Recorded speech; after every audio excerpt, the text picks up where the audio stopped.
The young kids, it's like best that they don't know that movie, right? Whenever you're ready. Good. All right. Thank you, everybody, for coming out, friends and new friends. We like to do this is our second time doing this, but we love to do this to really share a kind of a roadmap for athletes and parents, because we don't even have to look at, oh, what does research show?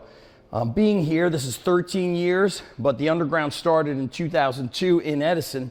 So I've been able to see a kind of like the trend, and the trend is going up with injuries.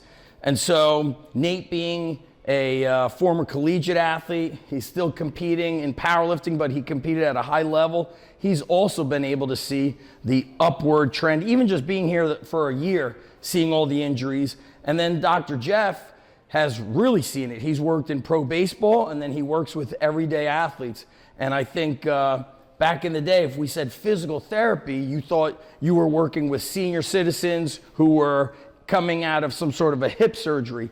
Now he's seeing, preteens, and I see it in a high school. I work with about 200 to 300 kids a day at the high school.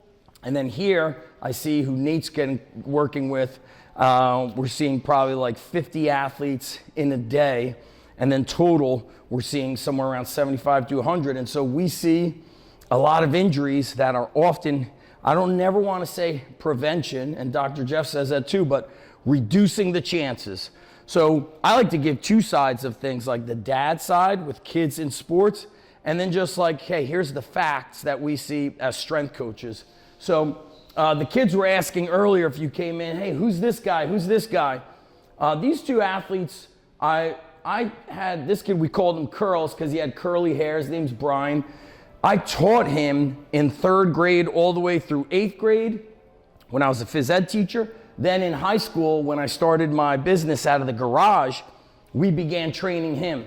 And he was a football player, also a multi-sport athlete, even in high school, but he focused on football. And when I taught him, though, in elementary and middle school, he was the slowest kid. He was always last if we ran a lap. He always struggled on push-ups. He struggled on a lot of stuff, but it was football, basketball, baseball.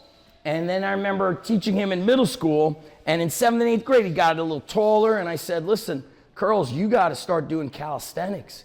You have to just do push-ups every day. And this is before I was a strength coach. I said, you got to do push-ups and sit-ups every day. I thought about Herschel Walker, who always did calisthenics, did body weight every day. So he's like, all right, I'll do it. And I watched him in 8th grade transform his body. And when he was in high school, he became their best football player. He also wrestled senior year. He played basketball and baseball his first 2 years. When he stopped those sports, he continued playing them recreationally.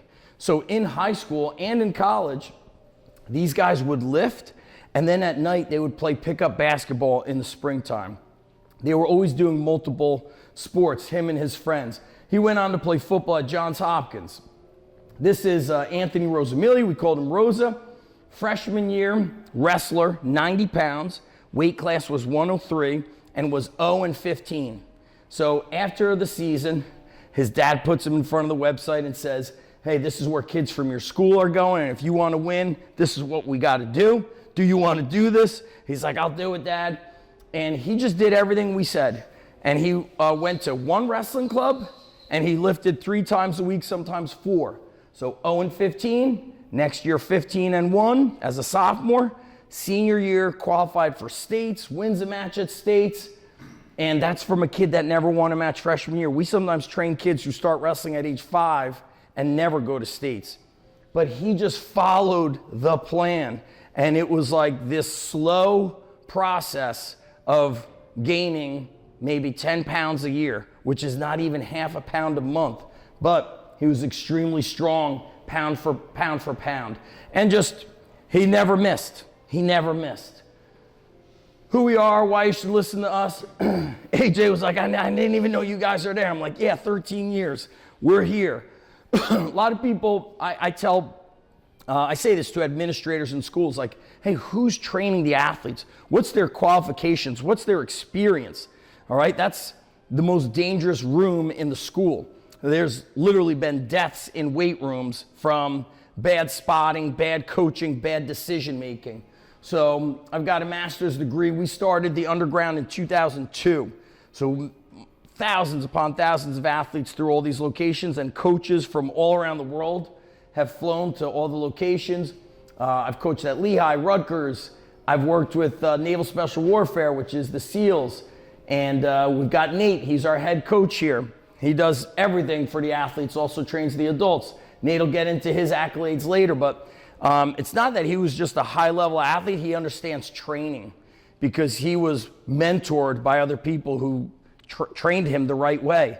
And so that's what we see mistakes today is advanced training with ultra beginners, and it looks great, and sometimes it tricks the parents, but they don't get better that way. But it's sometimes, how do you say, like it's like a front, and it doesn't get them better. It's like baseball. I want to get great at baseball. I have to master the fundamentals.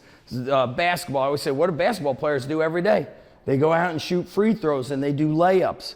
Mastering fundamentals versus we don't do fancy stuff, and a lot of this here is very hard. So it scares off a lot of people because we actually tell the truth. We say, listen, it's work. It's hard, right, Dylan? It's very hard. But every time is like getting better, brick by brick. Okay, we got Dr. Jeff here, who's not just a physical therapist, but he's a strength coach, which I said is the future. Anytime we have kids here that want to be strength coaches, I say, nope, you have to be a physical therapist because we are strength coaches, but somebody down the street could say, and it's happened, a local dad will be like, you know what, AJ, I got weights in my garage. I'll train your kids. And then they just get like suckered into it. I can't say, hey, guess what? I'm a physical therapist. You can't fake it. And that's why I tell up and coming strength coaches, some of our kids, I say you have to be a physical therapist because we do a lot. We're constantly dealing with injured athletes. All right, that's where we are now. And the best strength coaches and our physical therapists, they like merge everything together. Okay, and then we put the athletes first. My thought process to everything, and I say this a lot to Nate. I say, what would I do if this was my son or daughter? You know, if that was like a window and I'm peeking through, what do I want happening in there? Not just from a training standpoint, but how do we communicate with the kids? I don't want to just talk about training. You know, my daughter played tennis for forever, and I'm always like, I think that coach like never spoke to her about anything in life. It was always like, turn your wrist and just do this. So we want to try to use this as a vehicle for their life. Okay? Okay, broken model. I say that right now, you know, travel sports is crushing kids, and Dr. Jeff will hit on this. I'm seeing girls with 2 torn ACLs before they graduate high school.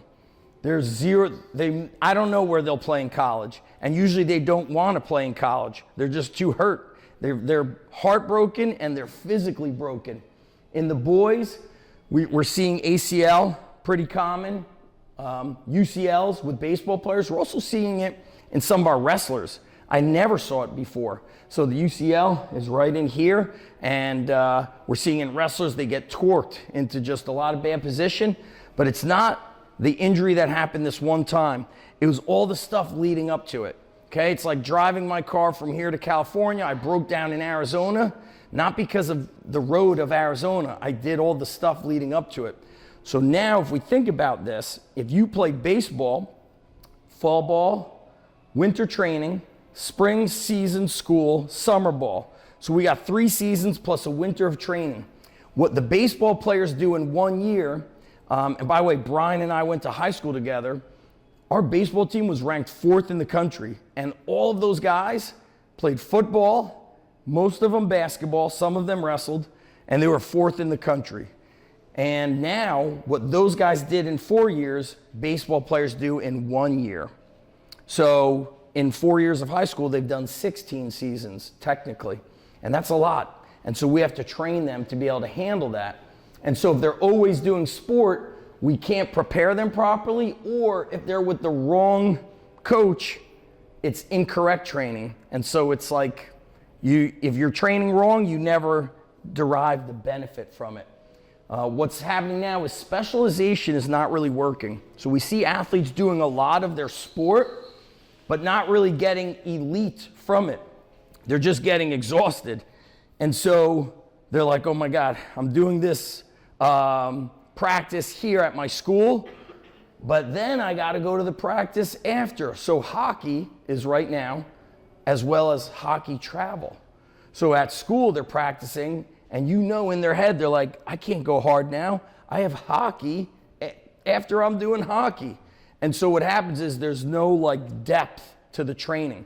They're just trying to survive. And so that's mileage on the body, but not enough intensity behind it. This is a common theme for most of our kids. Showing up a little bit late because running around to other practices, gotta leave early, gotta get to the next practice. And so they're just trying to survive. And then all of that travel, everybody whose parents you're in your 40s, you're in your 50s, we remember dinner at the table. Dinner now is Wawa and Bubba and fast food. And so those kids, ironically, Timmy and Garrett were like, why are these kids built like that? I said, see, your main meal today was Bubba. My main meal was chicken and rice cooked from my mom. Those kids also had mostly home-cooked meals. So that has changed the effect of our kids. And with not proper nutrition, the body is just not going to be strong. That's really what's happening. And so we talk about this a lot. Sometimes coaches, gyms are packed, but they've really tricked people into it. So for example, at my school, I've seen a lot of football players with torn ACLs. Our football coach sends them to somebody for speed and agility, but they're already running on the field. So now we're adding more into this bucket of speed and agility. That bucket is overflowing. They need actually strength and stability and filling or adding a piece of the puzzle that is not being used. And so I always I say this to administrators, they hate me for it. I speak at our state convention for athletic directors. I'm like, listen, who's training the athletes? You bought a weight room, it costs you 75 grand, but who's your coach? That's somebody's son and daughter. And they're like, we just wanted to get this weight room. I was like, if you have the right person in the room, they could train the athletes with crappy equipment. And so it's a broken model. They do the stuff before the person. I'm gonna just read through this, like there's a couple screenshots I took of my friend Travis, who has coached a ton of athletes. Many have gone to D1, but I love what he said about it. He says, master of the mundane, which is like nutrition, sleep, and strength training. He says, doing those things alone can take athletes further than 99%, like Rosa, the kid who was all ripped up. One wrestling club, 3 days a week strength training, eating eggs, steak, chicken and rice, fruits and veggies, just every day, basic, hammering it home. He says it'll take you further than 99% of the competition, but I've only coached about 6 elite in 28 years, and this is from like a few years ago. Every year I have athletes that tell me they want to go to the Olympics, play a D1 sport, or go pro. And Travis was a world champion powerlifter. He was he the Olympic bobsled team? He was with Olympic lifting. Oh, that's right. He was with Olympic lifting. And I think at one point he was training to be on our national bobsled team. So he's been around the elite, okay? Super sharp guy. So I asked him about sleep, nutrition, mobility at home, getting on that foam roller, sports psychology, mindset. Just 6 in 28 years. He's trained pro athletes. Genetics are a real thing, okay? And he says, but you have to love competing more. This year, I've watched a lot of athletes quit at the high school I'm at. They stop wrestling. They just feel like it's too much pressure on them. I've watched girls soccer and softball. Those have been a lot of sports, and they just like it's too much pressure. And I saw the girl from Union Catholic. She's an Olympic gold medalist sprinter. I'm forgetting her name. What's her name, Pat? Do you remember her name? She might be in her late 20s, but they asked her, what do you do with the pressure to like compete? She's like, that pressure is an illusion. It's like just made up. She's like, I'm out here to have fun and represent my country. Sydney McLaughlin. Sydney, yeah. That's it, yeah. You knew it, Maya? Of course. Yes. She's from Union, like not far. I didn't know that. Yeah, super little private school, but I think they had a sprints coach in that area. And so obviously genetically gifted to be able to run that fast. But I love what she said about the illusion. So this is very important. The ability to learn to compete hard, to overcome difficult times. I've had some great conversations with elite athletes. I was texting a buddy of mine yesterday who was a two-time national champ wrestler for Cornell. His freshman year, he wanted to play football, but they told him, you're too small. So he's like, okay, I'll wrestle. He was a great wrestler. I mean, very good. He was a 4-time All-American. That's amazing. So he calls his dad. His dad was also very elite, was an Olympic Greco-Roman wrestler. He's like, Dad, I don't know why I'm even wrestling. He's a freshman. He's like, I'm getting my ass kicked every day in this wrestling room. He's like, I don't even know why I'm doing it. He goes, that's your problem right there. You don't know why you're doing it. You're too focused on winning and the points on the board, but why are you wrestling? He says, you need to focus on the output, the effort, rather than score, winning. And he went on to take 4th in the country as a freshman, which is, that's the best. That's like, you're up there. You're one of the best. And so Travis goes back to saying that's Gabe Dean, that's it. He's like, train, eat, sleep, just really lock in. Mastering of the mundane could get unbelievable heights, but it goes unanswered year after year. The reason why is this takes years. Like right now, you guys are young. We got a sophomore, 8th grade, 9th grade. You're young, junior.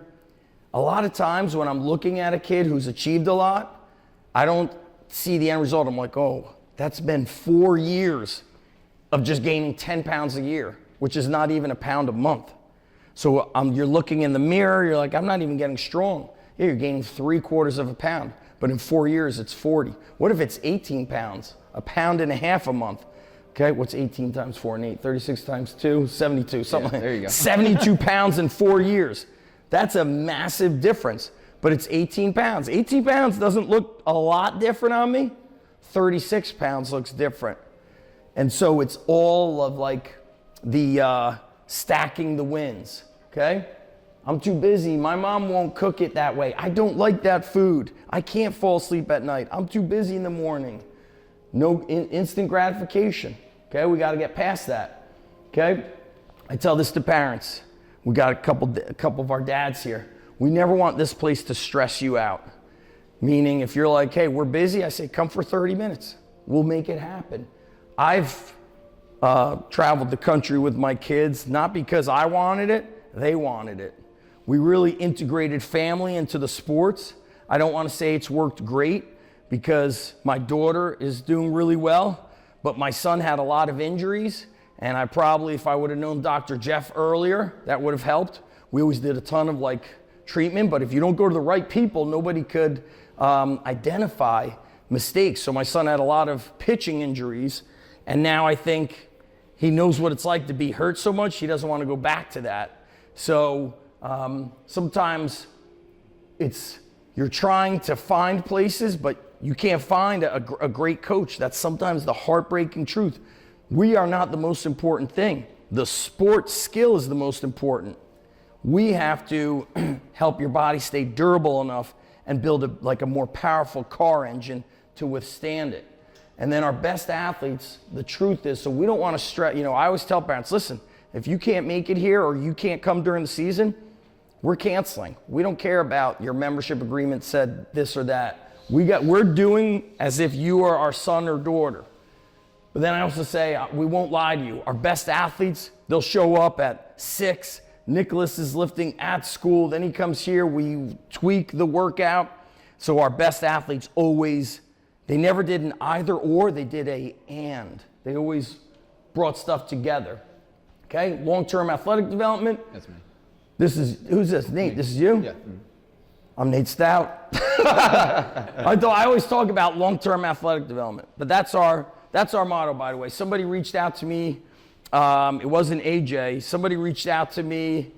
Was it what's today? Wednesday? I think it was yesterday or Monday for a 5-year-old. And you know who reaches out to us the most? 7-year-olds, parents of 7-year-olds. And we always say hey, I could take your money, but I can't train you. You need to be out on a playground, And so and of course the dad of the 5-year-old said, he gave me bullet points and then said, my son is lacking strength. And I want to say, of course, He's 5. But he was not joking. He was serious about it. And so what we're saying is multiple sports, usually until about midway into high school, or if you could go longer, go for it. But the multiple sports forces a little bit of back off time. Okay, I'm gonna let Nate, obviously gonna crush it here. Then Dr. Jeff is gonna close us out, and then we'll do some Q&A at the end. So if you have questions and you think you're gonna forget them, I always do, just text it to yourself, because we do want to do Q&A at the end. Okay, thank you. We're gonna get Nate crush this. Awesome. Okay, thank you, Zach. So first off, just start off, tell you guys, why would you wanna listen to me? He covered just a little bit. But I was a shot putter. I actually made the mistake of specializing too early, but it didn't work out too bad for me. I was a 4-time state champion in high school. I was an All-American in high school as well, number 6 shot putter in the country. And then when I went on to college, I was a Division I athlete at the best program in Division I. I was only there for 2 years, and then I went to D2. While I was in D2, I became a 9-time conference champion across multiple events. I was the regional athlete, field athlete of the year, which was probably my biggest accomplishment. And then I actually got we got a 2nd place national championship ring in my senior year. During the year, actually, unfortunately, my coach passed away in that year. And that was a year of COVID. Very tragic, but we got it together and we went on and got 2nd place for our coach Judd. But the reason why I say that is because that's why you want to listen to me. And I also have been competing in the sport of powerlifting now for 18 years. So I did my first competition when I was just a wee guy at 10 years old. So I'm a young guy, but I've got a decent amount of experience. And throughout my experience, I was able to see not only the trends of the elite, but the trends of the not so elite, the beginners or the young. And we got to say that those trends are what works for the elite is the same thing that works for the beginner, and vice versa. So what I want to go over real quick here is the long-term athletic development model, or LTAD. Just means age-appropriate progression. So what's that look like? That looks like in the beginning when we're young, we play. We're on the monkey bars, we're swinging, we're climbing trees, we're drinking out of the water hose. No, we are experiencing life and building our creativity. This is so important.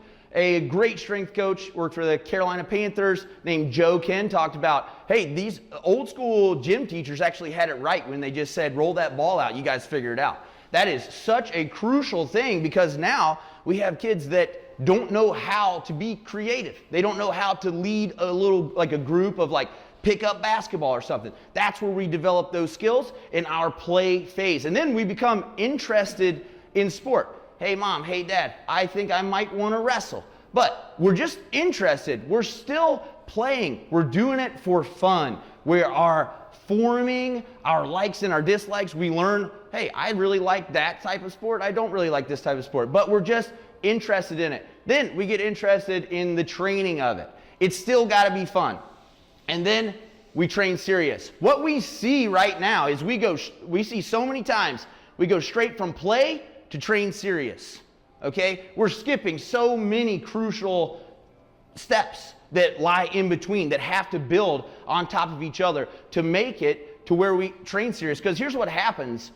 It says the goal isn't just to play for the season, it's to thrive for years to come. We want to develop a positive relationship with exercise and sport for our kids when they're young. Here's how not to do it.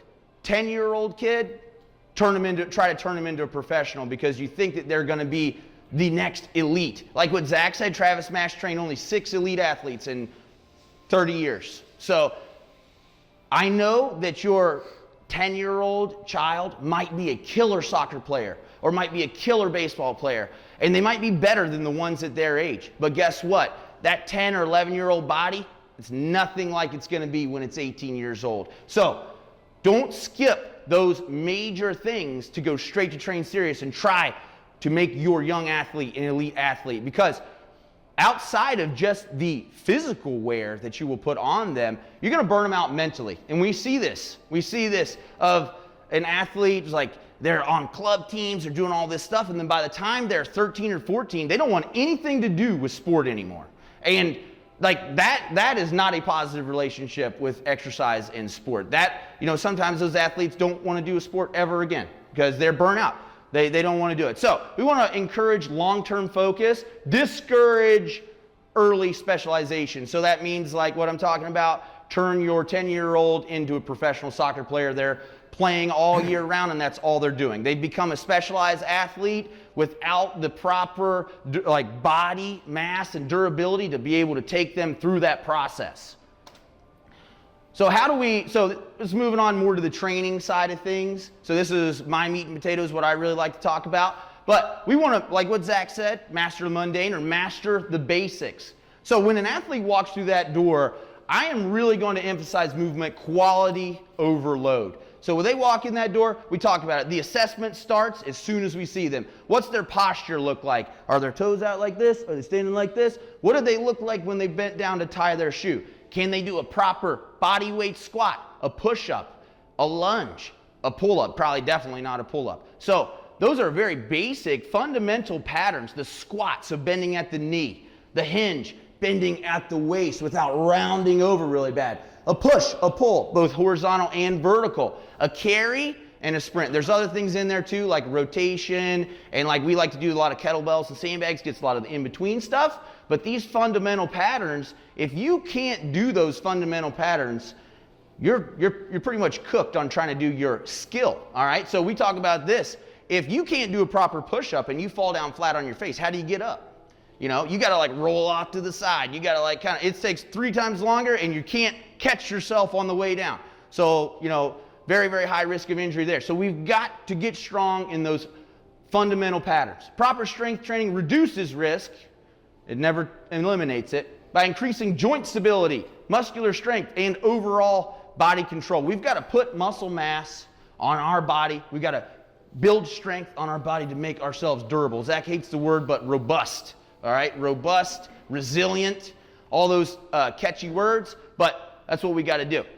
Stronger muscles and tendons, ligaments help absorb and distribute forces more effectively, aka body armor. Make your body a conductor and absorber of force. And to do that, you must armor it up by training the proper functional, like fundamental patterns, developing the body from a 360-degree angle. So, sport-specific conditioning versus athletic development. Zach's talking about this as well. We do not want to mimic the sport when we're training, okay?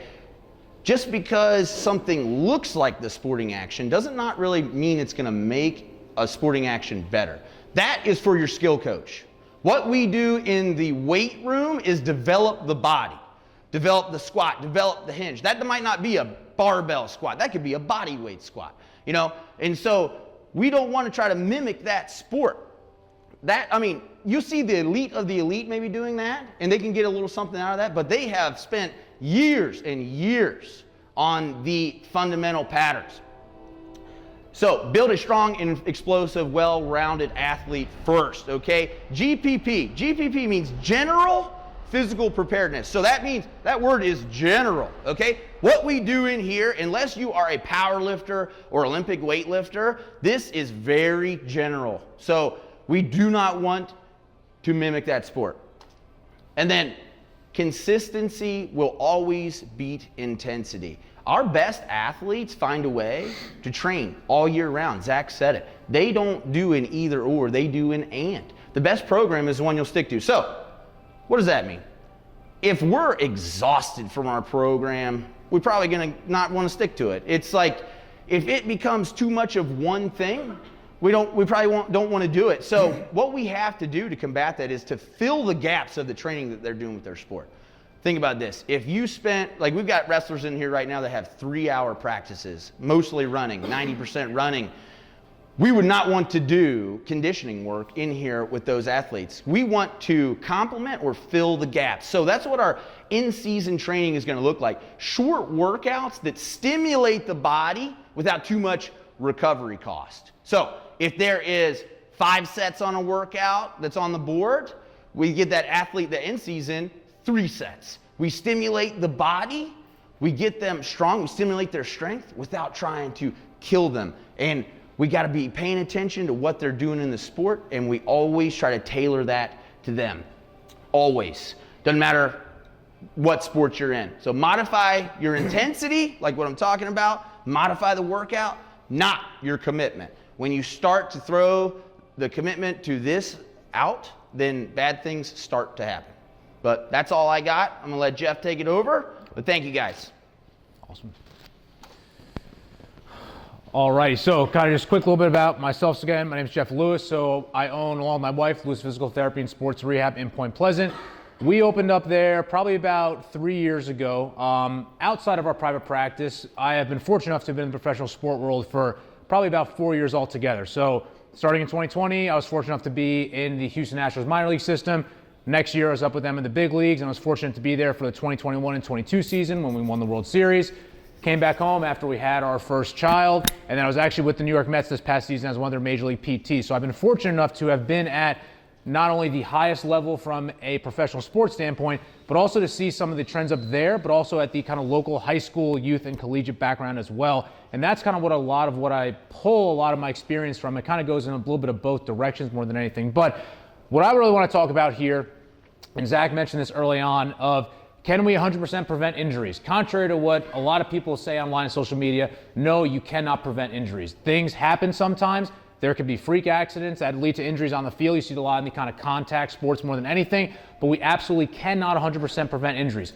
However, there's a lot of low-hanging fruit that we can take care of from an athlete's standpoint. And that's a lot of what I want to go over here today. And I'll actually have us kind of jump down here before we go into this of missing the forest for the trees. I think that alone right there describes early sports specialization more than anything. Of we are at a point in high school and youth sports where we really just hyper-focus on the sport more than anything. It can be for a very short period of time more than anything. And that hyper-focus on that sport more than anything inherently takes away all the other factors and variables that go into, like Nate had mentioned, long-term athletic development. But I'm going to add one other thing to that. Not only long-term athletic development, but long-term athletic success. And I kind of throw health into that as well. Because more often than not, when we go back to this early sports specialization, this is where you see overuse injuries all the time pop up more than anything. And specifically, this is primarily pertaining to skeletally immature individuals. So individuals where their growth plates have not fully closed, and they are just maybe either from not a growth plate standpoint, or they have a very low training age. I mean, they haven't really been exposed to all the good work that Zach and Nate are doing in facilities like this. And that's where you see tendons, growth plates. I mean, I'm going to speak a kind of pull from my baseball experience because I see that a lot, but I've seen Little League elbow, growth plate injury at the elbow. You see it all the time in young kids because they just throw, like Zach had mentioned. They throw during the fall. They throw during the winter from a velo program standpoint. They throw during the spring. They throw during the summer. And they do all of that without having the proper foundation laid in place. So what is early sports specialization? There's really three factors that play into it. There's one, choosing a main sport. Two, quitting all other sports in preference of choosing that sport. And then three is year-round training of that sport specifically. So more than 8 months out of the year. So again, from a baseball standpoint, if you're deciding I don't want to play baseball, I'm not going to play multiple sports, and then I'm going to throw year-round, that is essentially qualifying as early sports specialization in an individual that is skeletally immature, or in my opinion, has a very low training age. And again, that usually goes up to like kind of the middle of high school levels a lot of times where you see this more than anything. And again, playing multiple sports will make you a better athlete. You're going to develop qualities in other sports that you might not necessarily develop in your quote-unquote main sport. The kind of next thing, because I see this a lot, it's a lot of education we have with our parents and athletes, is playing through pain or excessive soreness or excessive fatigue. You're going to have soreness. If you compete at a high level, not only on the field, but you're just in a weight room standpoint, some soreness is going to be a part of that. However, let's just say from a sports standpoint, you have a pitcher that goes out and they throw 100, 110, 120 pitches. They have soreness that lasts for a week after that. They feel like they just can't go out and do what they need to from a throwing standpoint. That is abnormal. And certainly, if you are having excessive pain, where you're having sharp stabbing pain, things like that. Fatigue is the other thing. Again, I'm going to pull from the baseball side a little bit, but this can be pertained to any other sport. If you are performing or trying to perform through excessive fatigue, there is going to be a breakdown in technique somewhere along your body, and that stress is going to find the most vulnerable area. And again, from baseball, a lot of times, it's a lot of elbows and a lot of shoulders more than anything. This last part here, I like mentioning this because it's not always talked about a lot, but we see it a lot in the clinic more than anything. And that is having a rapid gain in any performance measure, such as throwing velocity or exit velocity from a pitching or hitting standpoint, without the supporting structures. So a perfect example is you have the middle school pitcher that goes through a growth spurt or any other factor like that. They gain immediately 8 to 10 miles an hour in a very short amount of time. They might feel great at the time that they gain that velocity. My concern is not necessarily at that immediate time where they gain that velocity, but it's the long-term effect of, okay, you've gained this new, let's just say this new level of stress to your body. Do you have these structures who support that level of stress from a long-term standpoint? So it might be the next season of, okay, the next season is when you maybe see these injuries come up of now you've accumulated an additional 6 months of extra stress that you just gained on that structure without the support for it. And this last part here, again, we've talked about this, but it needs to be hammered home more than anything of when we look at biggest risk factors, and one of the biggest risk factors of significant athletic injury, it's just not having proper athletic preparation and exposure to basic biomotor qualities, strength, power, speed, essentially all the stuff that Nate and Zach do here. If you do not have that foundation and you try to really just say you're going to try to take everything you can, put it into your sport, you might get a little bit farther than others, but there's usually going to be a bit of a breaking point at some point in that career where you're either just going to plateau, or a lot of times, unfortunately, what I see is when these overuse injuries come up more than anything. So now the next question is, how do we best mitigate or decrease injury risk? Again, we cannot fully prevent injuries. I highlighted this here because, again, this is in the world of social media. There is no one secret fix or best exercise to any injury. And again, I'm going to just talk about UCLs because I see these elbows injuries a lot in the clinic. You could go online, you could find a wide variety of different people saying, if you do this one exercise or this one movement, you are never going to blow out your ligament and not need Tommy John. That is just simply, I wish the body was that simple, but it's not. When we look at decreasing injury risk, it's a management of stressors, and both of you guys have talked about kind of like filling up that bucket more than anything. There's school, there's practice, there's homework, there's training, there's recovery. Workload is kind of a fancy term that gets thrown out there, but in my opinion, everyone just kind of throws it out there. They don't really know what it means more than anything. So it's a management of stressors when we look at injury risk more than anything, of trying to figure out what is the best situation, really the best situation we want to put an athlete in to mitigate their injury risk more than anything. And then really dialing in on the basics. This is regardless of age or competition level. I would be lying if I told you that there have been major league pitchers that I've worked with that all I do with them is the absolute basics from a rotator cuff and a shoulder blade strengthening standpoint. And it's the same things that I do with a lot of athletes in the clinic here in Point Pleasant. And the reason being is because the basics work. You have to be able to recruit and stabilize at a local and a global level. But if you are missing that and you try to really go into the kind of fancy functional things more than anything, there's a lot you're leaving on the table. So I kind of leave this little pyramid here of kind of how I look about breaking things down of it's very hard a lot of times when an injury happens to say it was this one reason as to why this injury had happened. So we look at the basic kind of like the foundation here is that athletic profile and injury history. Your injury history is going to really dictate a lot of what you need from not only a training but a maintenance standpoint. If I have a guy come through my door that has, if I'm seeing them for an elbow, but they've had a significant shoulder injury in the last year or whatnot, you can absolutely bet I'm going to probably be doing just as much, if not more work on their shoulder, because you can make the argument, well, the shoulder got hurt first. What's downstream from it is the elbow. So that's a big way of how that injury history plays into any, rehab or training. Individuals with hamstring strains. Hamstring strains happen at high speed running.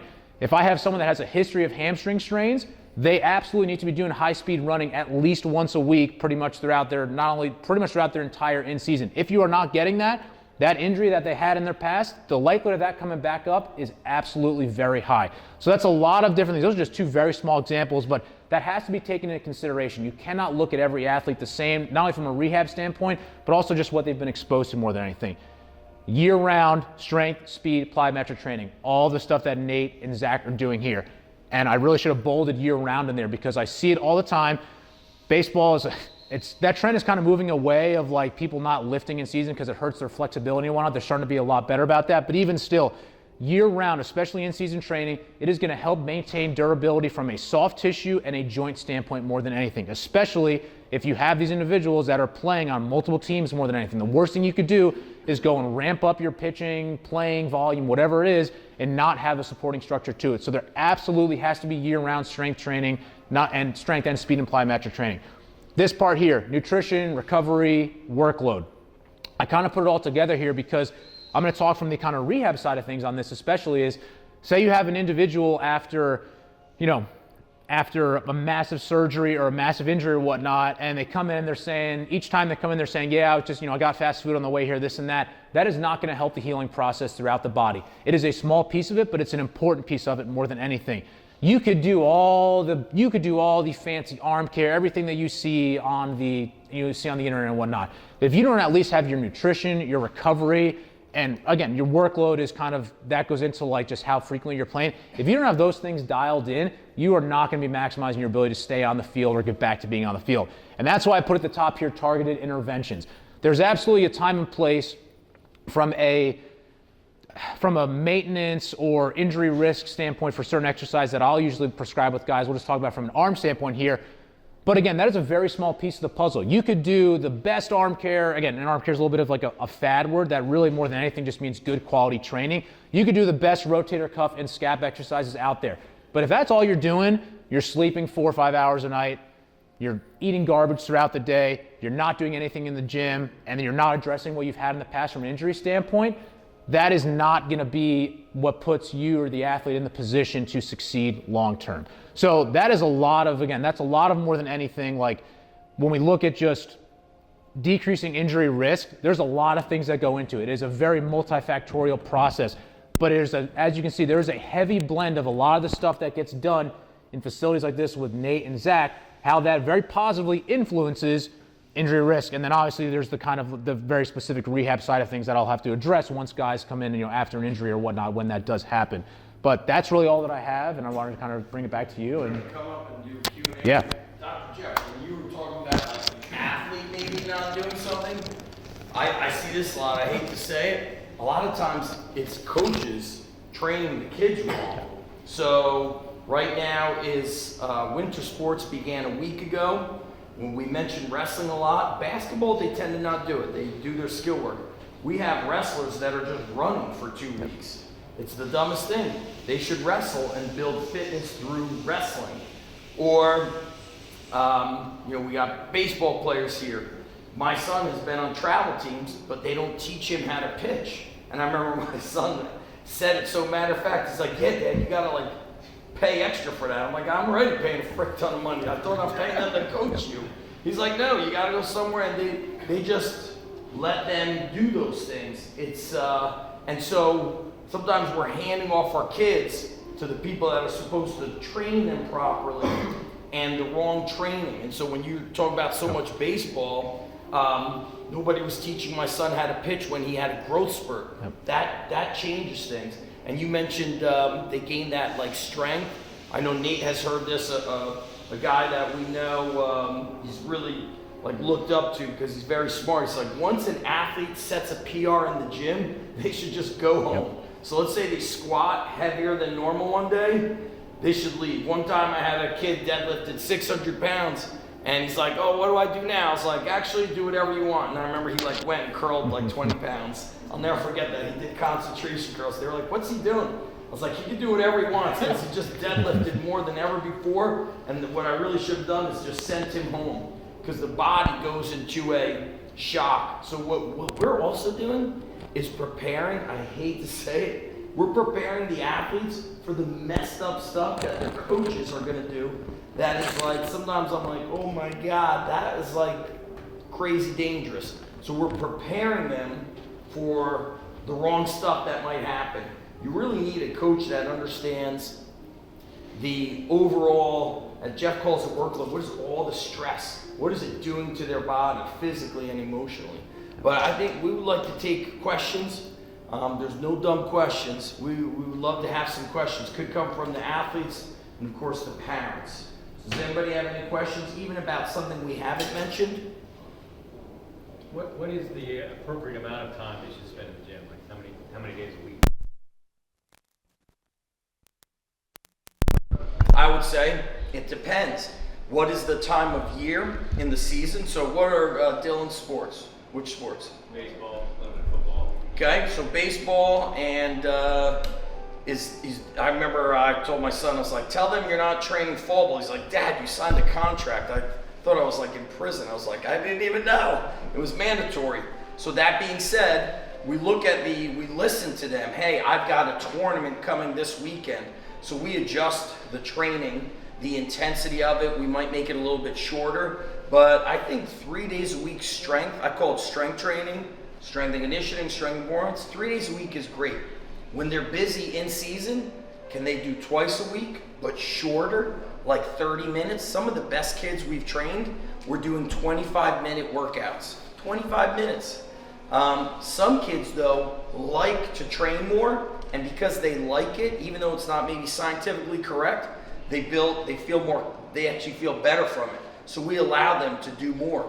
Some athletes train once a week in season, and then as he gets older and he gets into high school and things are more intense and also busier, baseball sometimes in May is a game every day because they're making up April rainouts. So they come in shorter.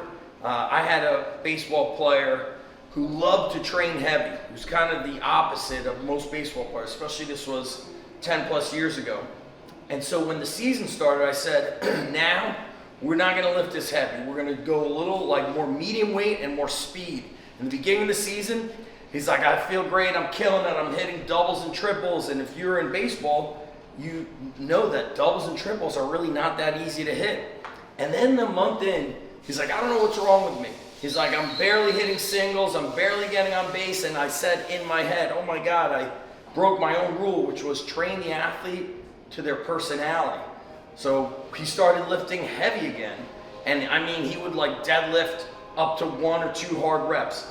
But everything was so heavy and he felt better that way. So it depends on the kid, depends on the sport. Like right now, basketball season, we don't really work their legs hard. We work it hard enough, but their upper body could get worked pretty hard. In baseball, if it's a pitcher, we have to do a lot more stability work, a lot more trunk stability work, but we still got to work their legs. So things change, but I like 3 days a week off season and twice a week in season, but shorter, 45 minutes. Last month of the season, 30 minutes per session. And so it's going to ebb and flow versus go, go, go, stop. And we're going to have this. Does that make sense?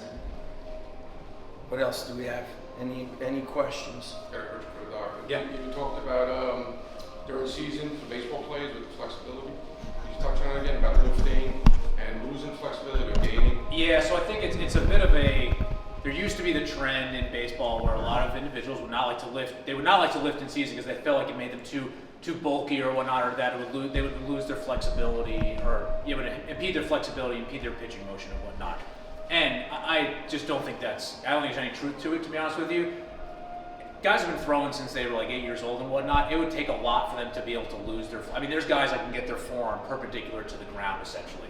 But more than anything is when you are lifting in season, it is going to provide a very protective effect, not only to the arm, but to the body. So what we don't want to make someone's arm so strong where they only throw with their arm.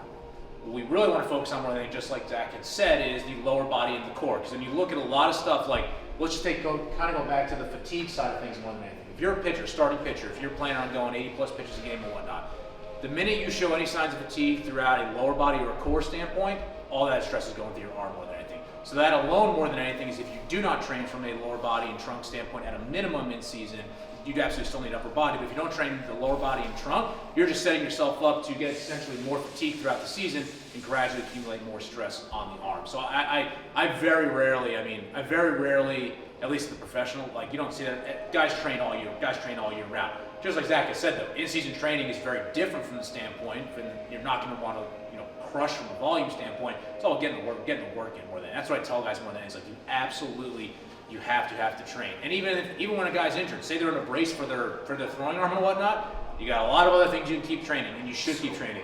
Training your non-injured arm is going to have some help with feedback, getting strength back in your injured arm, and then just training your lower body and your trunk in general is always going to be beneficial. So I hope that answers your question. It stimulates the body.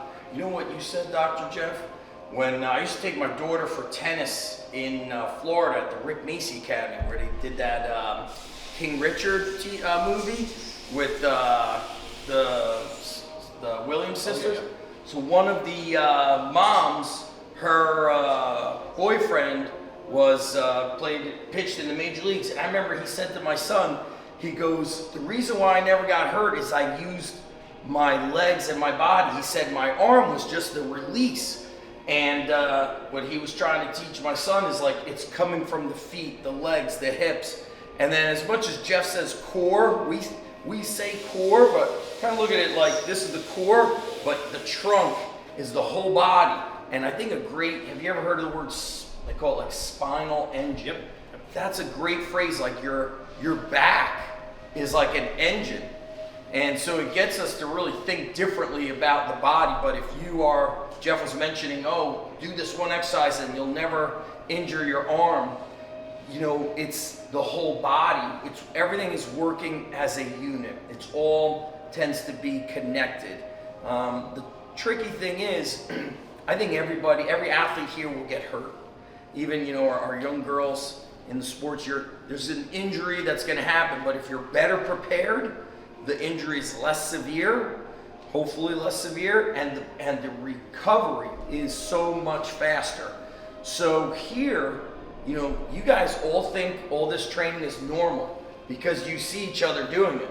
I see the other side being at a high school. So right now, winter sports started. I got kids that haven't showed up at all. And the kids that train September, October, November, 3 months, are light years ahead of the kids that didn't. They're like, I was training with my friend. I go to Retro Fitness. They're so far behind the 8 ball.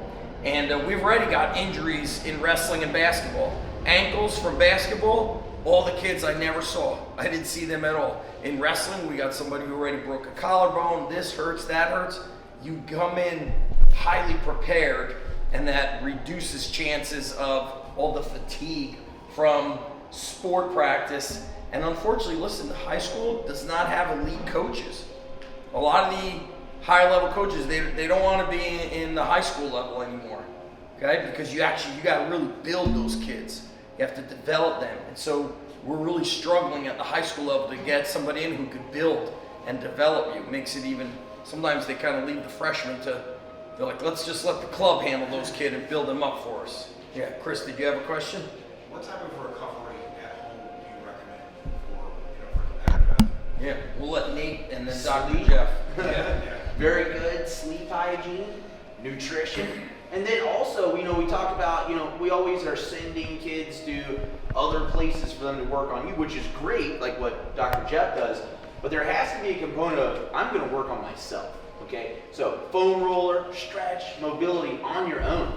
Not only does that help with recovery, but it also educates the athlete on how, like, they feel, like, on, like, their internal stuff. Like, so you lay down on a roller and you roll over something, you're like, oh, that really hurt. Like, oh, I dig in a little bit and it got better. That was an educational moment right there where you learned how to, like, work on yourself. So crucial. Work on yourself. So foam roll, mobility routine, and then, man, like what he was talking about, good sleep hygiene, good, like, nutrition. We talk about 3 meals by 3 p.m., very easy to remember.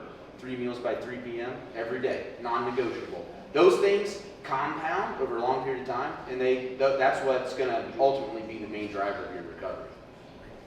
Yeah, I mean, I totally agree. I mean, sleep is free, and that's going to be the biggest bang for your buck on really a lot of recovery needs more than anything. So sleep and nutrition are probably the 2 biggest things that if those aren't dialed in, no matter the other recovery or like kind of modalities you use or whatnot, you're just not going to get as much of an effect. And there's certainly, like, in addition to that, yes, there is, you know, outside of like stuff at home, there's more of like whether it's tissue work, you know, cold plunge and saunas, is a lot of the big rage and whatnot. And I'm certainly not against those. It's more a matter of like, do we have these basics and fundamentals, like Nate said, like good sleep, good nutrition, like good like at-home practices, or maybe like whether it's self-mobility or just really things that are just going to kind of promote some type of relaxation more than anything to kind of take away from the kind of stressors outside.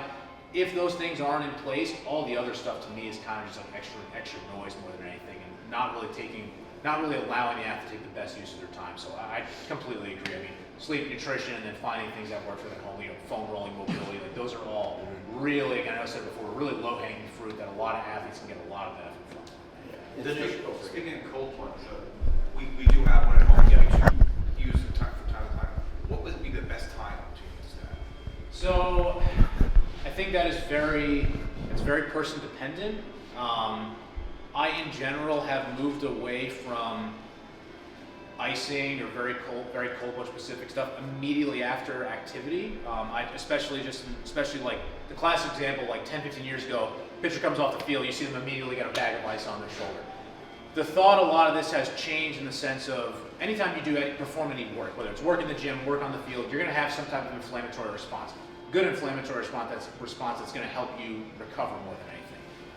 So the reason I don't like doing a lot of kind of these like cold modalities or whatnot right after heavy, intense activity is because you want to be able to recover from that session. Potentially and theoretically, the thought is if you go and do those cold modalities or plunge or whatnot right after, you could potentially be impeding your ability to recover, which would then allow you to become fitter, stronger, and whatnot. So it's very much person dependent. I kind of leave it up to like whenever they feel like that's best in terms of like, hey, do they prefer it first in the morning, or do they prefer it right at night before they go to bed or whatnot? It's kind of really just the only like kind of avenue I take is just generally recommending avoiding doing it right after high intensity or any type of like high intensity work more than anything, or just work in general. So. If you want to simplify it, blood flow is ultimately going to be the main thing that's going to drive that recovery. So something cold will shut that down. Some people, I like what they're saying. What works good for you. What Nate's saying is very much what I've said to my kids. What's cool is like my daughter is in college now, so I always say, what would I say to my own kids? I would say, hey, at night you need a 10-minute routine. Get on the foam roller and sit on the floor and stretch. Those old style of stretching is just calming them down for bed. And bed or sleep is not in bed at 10 on the foam till midnight. So it's in bed, shutting it down. Yep, that foam is, I've said that every athlete now is operating at a deficit. So let's say instead of falling asleep at 10, they fall asleep at 11. Okay, so that's 1 hour a day, and let's just go Monday through Friday. So that's 5 hours a week. That's 20 hours less a month.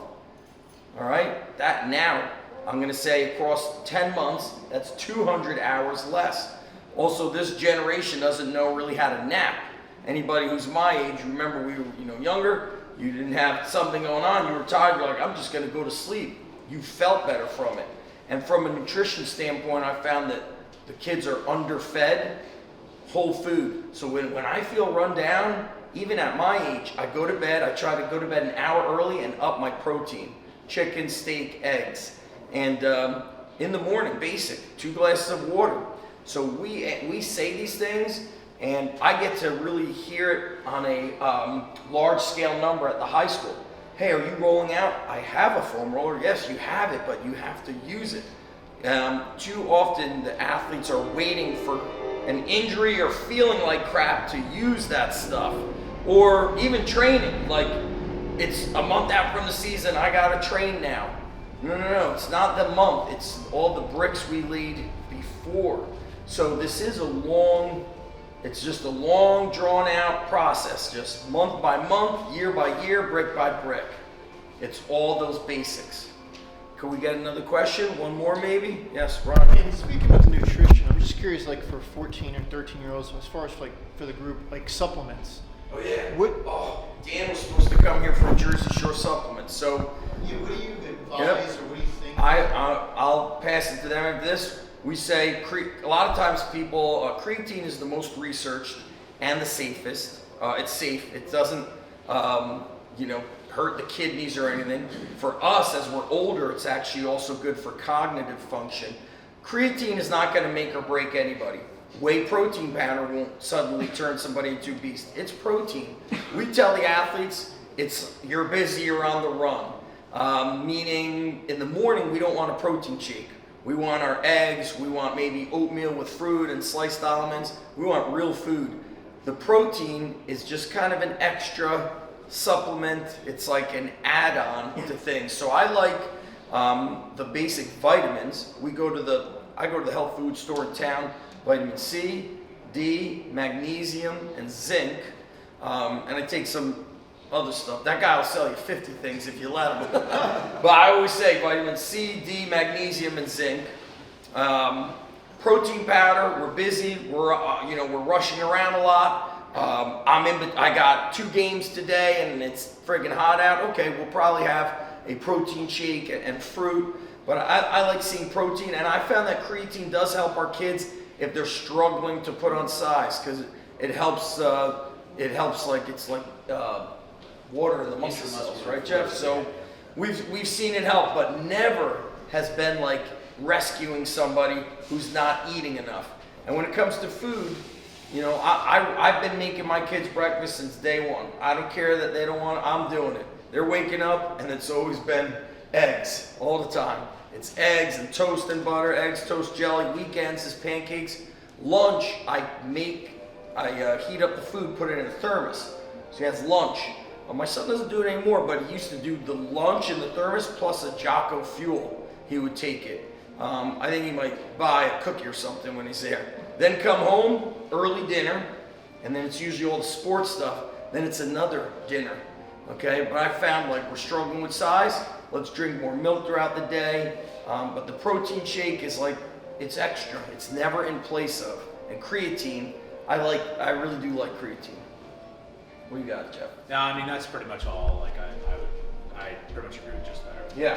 Like, and that's like, I hear it too a lot of times from like kind of young guys that are going through like rehab or whatnot, and just from talking to them, they'll be like, yeah, I'm trying to put size on this and that. And again, one of the first things I ask them is, okay, what are you eating throughout the day? And Yes. whatnot. And then that's where you kind of hear the Today was a bad day. Yeah, you hear the fast, food here, you hear the fast food there, and whatnot. And it's like it's little things I tell guys. I mean, listen, you just, and this is whether it's we're talking nutrition or whatever, because I'm certainly not nearly as widely versed in the nutrition side of things as I am like the PT side of things, but like making one small change on a consistent basis. I think you mentioned, one of you guys mentioned like consistency in general, like how that just over time, like that just starts to compound. You make one little change consistently over time, like I think it was you talking about the individual on the slide, just say, hey, do 50 push-ups every day, and like you keep just stacking on top. The one kid was 50 pull-ups a day. I hate to harp on so many of them being wrestlers, but like Brian Curls was like, his thing was the push-ups every day. I remember his breakfast: 8 eggs, 4 whites, 4 yolks, oatmeal, and a protein shake. I mean, as soon as we told him what to do, he ran with it. There was no like tap dancing slowly into it. And the recovery stuff, it's so interesting, Chris. Like, my wife I'll be like, my kids will walk the dog around the block. I'm like, oh, go to the chiropractor, It's like so extreme. We're so worried about it, but they need to do the activities. And if they don't ever learn to recover themselves, like Nate said, that is very important to be able to do. It's like called internal stimulus. Kids at my school are flooding the athletic trainer. We have a new athletic trainer. I said, you only go to him when you're hurt, because if you're there because your legs are sore, you're taking up a training table for somebody who's legitimately injured. So a kid today was like very upset that I said, his legs are sore. I was like, the way we get rid of it is we're gonna do sled. We're actually gonna do more work. And he just like gave me a death stare. I was like, dude, I'm just telling you, like, you can't be on that table if somebody needed to be there. So if you're sore, Panza has a lacrosse tournament in between the games, he's rolling out. You guys at baseball in between, I know all baseball players have the Jaeger bands. You're doing bands. You're actually doing, or Tommy John Jr. said he would have his major league pitchers like do iso hold push-ups. Do you recommend that? I do. I mean, I do a lot, especially from a rehab standpoint, from a rehab standpoint. I do a ton in a plank position with guys. There's a lot that you can do from that. For a couple reasons. One, you're going to get some midline core stability. It's going to challenge you from a lower body, like lower body and midline standpoint. But more than anything, anytime you are in a plank position, what the ground wants to do, the ground wants to essentially push your arm straight out the back. obviously for that not to happen, what you need to do, you need to have good stability and contraction of your rotator cuff and your shoulder blade. So like I can't recommend enough doing stuff like, again, whether it's in between or you want to add it on like the end of a workout, like anything in that plank position, the possibilities are endless. But there's a hugely, in my opinion, protective effect of doing stuff in that kind of plank position. Yeah, it's interesting. The answer is often more of the better stuff. Yes. Do we have a final question before we shut it down tonight? Do you have any cheat codes that you could share with us on nutrition and how to gain and lose weight during the season or up to a competition? So I know a lot of people are scared of milk. I drink almost a gallon of milk every single day. I drink almost a gallon of milk every day. I think a cheat code, if you're trying to add a little bit of size to a young frame, would be Greek yogurt. Very, very easy to eat. It's just goes down. You don't have to. I mean, it's an amazing quality protein. It absorbs fast and also slow at the same time. Another great thing, like a cheat code for adding calories, would be a tablespoon of olive oil on every meal. You can accumulate almost an additional like 800 calories a day with a little olive oil. So that's a great quality fat. It's going to be absorbed by the body really well. And stuff like, nut butters, they're good too. I wouldn't do like a bad, crappy peanut butter, but like an almond butter, great. You're thinking, how can I get a lot of calories in without a whole lot of effort and it be a good calorie? So like the reason why I say olive oil is because if you put a tablespoon of olive oil on your food, you don't even notice it's there. And that's an additional 150 calories. You don't even notice, you know what I mean?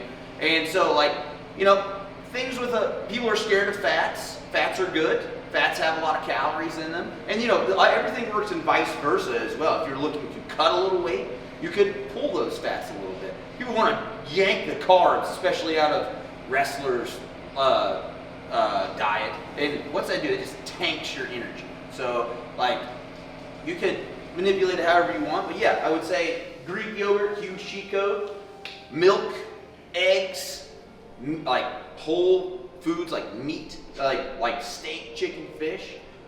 This is a thing we see a lot. And like, hey, what did you have for breakfast? And they're like, I had a protein bar, and I had a something else like that. It's like, dude, that is processed bullcrap.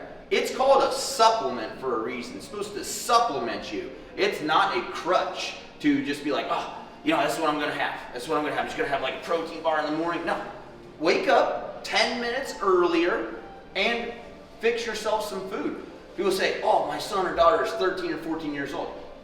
I became a very successful athlete because when I was 13 years old, I used to get up in the morning and make my own breakfast. All right? So you got to take some, of course, like Zach said, he is a responsible parent and he does that. But also, like, the kid is wanting to be good, they've got to take some responsibility in themselves as well. Yeah, I honestly, I like doing that, but my son, I remember my wife made sure he knew how to cook in like first grade, how to make French toast, how to make egg and cheese sandwiches, and drinking milk. A lot of stuff I was thinking, what would a kid do living on a farm? So we don't want to crush everybody's night, we're always here for. Sometimes parents are like, hey, I hate to bother you. I'm like, we want to answer your questions. That's our goal, is to unstress all the stuff that you could be overthinking to make this experience fun and successful. Before we know it, I've known Luke since he was like 4. No, maybe younger. Because Ethan was like a year and a half. And here we are, 18 or 17. It goes very fast. And we know that, so we want to really make those years successful and happy for everybody. Parents don't need the added stress. Okay, so thank you, everybody. Dr. Jeff, you're in Point Borough. Yep, we're in Point Borough, right off Route 88. So for those of you that are familiar with the area, we're about 2 blocks past Ocean Road Elementary School, or if you're going down 35, where it splits into 2, you just bear right. We're like maybe half mile down there, down that way. He's been on the Instagram. I'll send out another email for anybody. That's one thing like I've done with my kids is like anytime I heard the saying, like, if it whispers, treat it. Don't wait for it to be screaming. Yep. And so anytime my kids things are not feeling good, I would just outsource and go to somebody to get the treatment done for them. So I'll send out an email with your contact. They could look up Lewis Physical Therapy. All right. Thank you, everybody, for coming. so Thank much. you, our kids, Thank you, for guys. coming in. Thank you. Kids get ice cream after sitting down for so long.